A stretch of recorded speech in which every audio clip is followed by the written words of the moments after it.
name is Lisa Dietrich. She's currently the Executive Director leading American Greetings ERP implementation for the supply chain and finance areas. She's formerly the Portfolio CIO for Key Bank with responsibility for retail, small business, private banking, and middle market portfolios. She's spent the last 20 years on large-scale transformational programs that include business, IT, and process reengineering. She is here to talk to us today about the subtle but powerful difference between leading through influence and leading with authority. Please welcome, with a round of applause, Lisa Dietrich.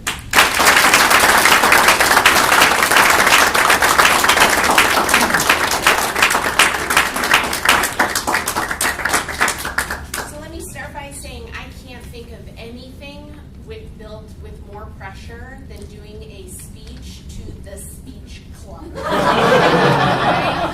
Let me tell you, I don't practice every Tuesday, so this is going to be a little raw, and hopefully we can get through it together. So thank you very much for the kind introduction. I want to thank Anand for inviting me to come and share a little bit about myself today with you. I see a lot of familiar faces and a lot of new faces.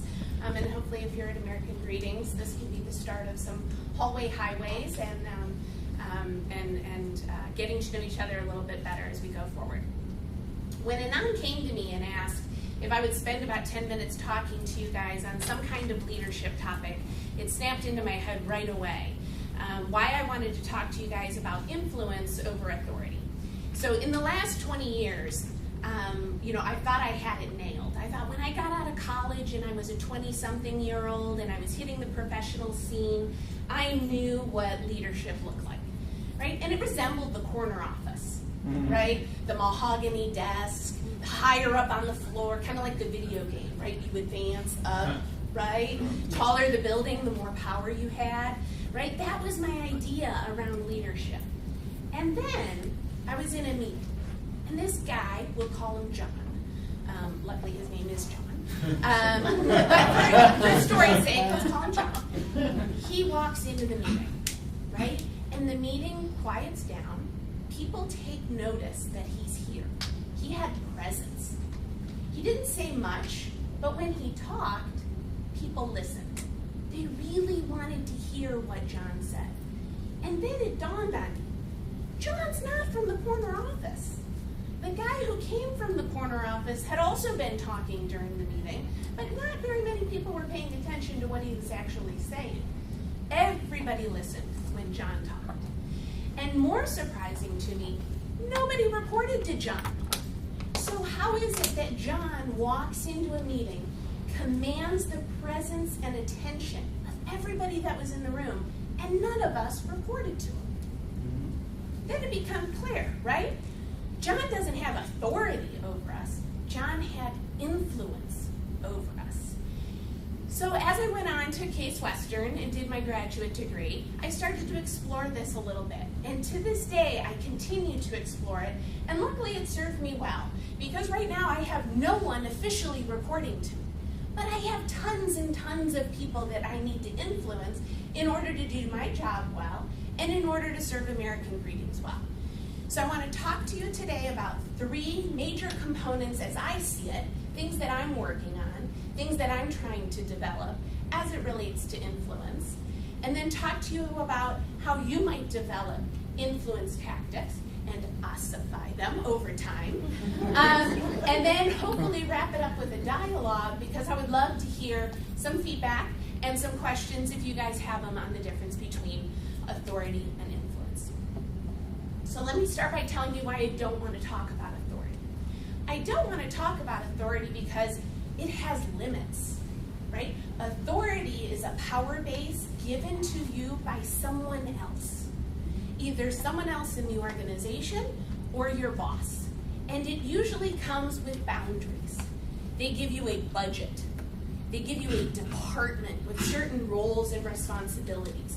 They give you objectives for the year that you should go. And I'm not saying it's easy.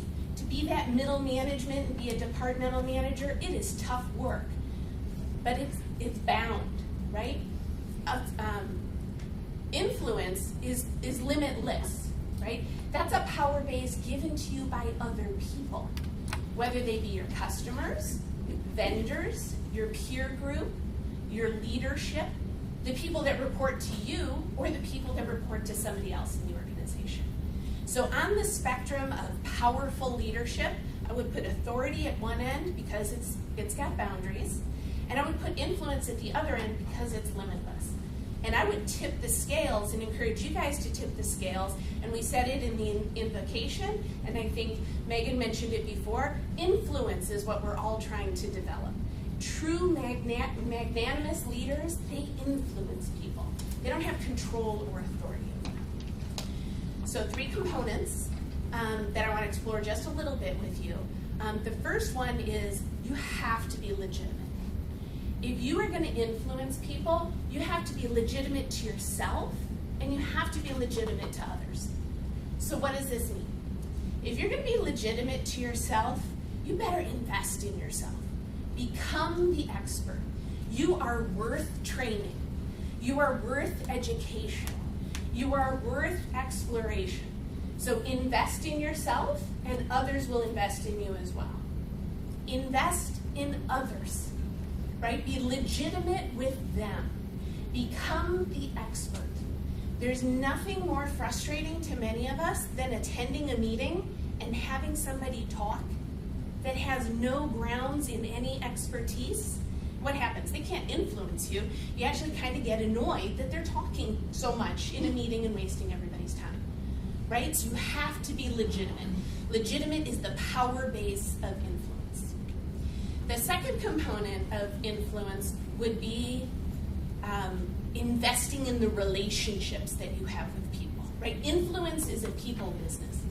I'm not sure what everybody in this room does, but I can guarantee one thing. Each and every one of you needs to influence people. You may be a scientist, you may be a product developer, you might be an artist or an author or an editorial specialist. You may work on product all day long, but in order to be effective in your job, you need to work with your managers, other teams, toss it off to the next person in the pipeline, right?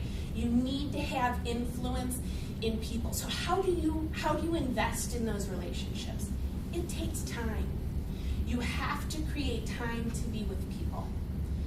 One thing I try to do is I try to learn something about everybody that's on my team, whether they're in my org chart on the project, like many of these good folks are, or there's somebody on the other part of my team, right? How was your weekend? How are the kids? Show that you're invested in them on a personal level, build that relationship, and it'll serve you well. If you try to influence someone who you know nothing about, and they know nothing about you, that's not going to go very far, very fast, right? So be legitimate and work with the relationships. The third piece of building that influential power base is making sure that you have the currency of influence. This is a little bit more tricky to talk about because if you overuse this skill, you kind of come off like a creepy politician, right? And I'm not sure how you feel politically, but Donald Trump, not necessarily my lead candidate right now. Right, but this third category, I would call it pay it forward, right? It's the notion in the model of reciprocity. You cannot influence somebody if you haven't given something to them that they are going to pay back to you, pay back to your team, or pay back to the organization. Think of this as the currency. This is the exchange of influence, right? I work in IT. There was, many times over the weekends, right, where the network is down. Your team can't work. You gotta know who the back office guy is working on the network to whatever. Kick the computer, plug it back in, push the restart button, right? That's reciprocity, building reciprocity with that person is important.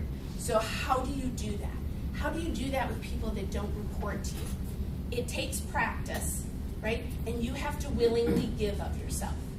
If they don't report to you, right, you're not in charge of their merit, you're not in charge of their salary or their bonus or any of those other really straightforward ways to incent people, but You can invest your time. You can be there for them. You can invest your energy. You can invest your ideas and exchange ideas with them. And most of all, you can share your experience, right? What a powerful way to create reciprocity. If I'm sharing my experience with you, and you have vastly different experiences, and you're changing your, sharing your experiences back with me, right? I don't have to necessarily walk in your moccasins, and you don't have to walk in mine, but together, right? We have shared experiences now, not physically, but we've done that knowledge exchange. That's how you build influence, right? That's how you build the power base to be able to influence other people. Now, several times during this meeting, I kind of took a note because you guys have talked about a lot of places where there's opportunity for you guys to practice influence just within Toastmasters. So how do you do it, right? Think of influence like a muscle. It's like anything else. You gotta identify it, you gotta localize it, you gotta work on it, you gotta build it up, and then you need that muscle memory so that it becomes automatic, right? So how do you do this? I would encourage you guys to look at what you've got going on in your own professional or personal lives. You may be a nutritionist, you may own your own business. Plenty of ways to influence that if you're actually selling services to people. You need to influence your customers to buy your services, right? You might be work with vendors all day long. You might have a project that requires funding, either from a capital committee or some other kind of leadership group. That's a great place to work on your influence. You might also be a hiring manager. If you've ever tried to get your lead candidate to take the job, right? You're influencing that person. I would ask you guys to try and isolate those opportunities. Make sure you're demonstrating influence. Ask for feedback on how you're doing it, and make it become automatic muscle memory. If you work on being legitimate, if you work on investing in relationships with other people, and if you work on creating reciprocity and investing in others so they invest back in you, you will have the power base for influence, which is limitless. Thank you.